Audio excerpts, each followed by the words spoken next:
100 times every day I remind myself that my inner and outer life are based on the labors of other men, living and dead, and that I must exert myself in order to give in the same measure as I have received and am still receiving. I am a typical loner in daily life. My consciousness of belonging to the invisible community of those who strive for truth, beauty, and justice has preserved me from feeling isolated. Admiring, asking, observing. There we enter the realm of art and science.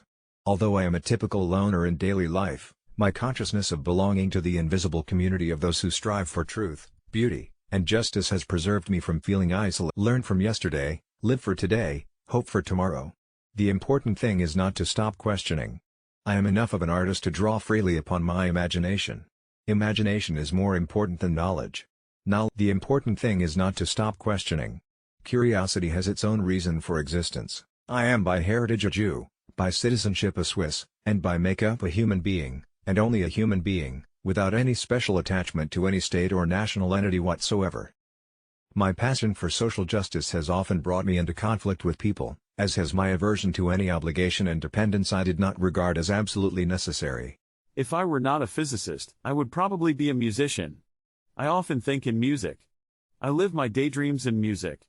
I see my life in terms of music. I cannot tell if I would have done any creative work of importance in music, but I do know that I get.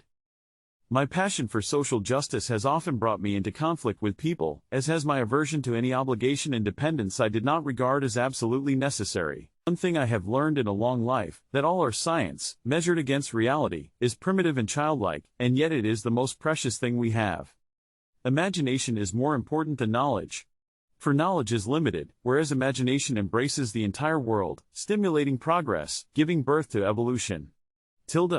Nothing truly valuable arises from ambition or from a mere sense of duty. It stems rather from love and devotion towards men and towards objective things. Most teachers waste their time by asking questions. If you don't have many friends, that means you have a lot of life experience.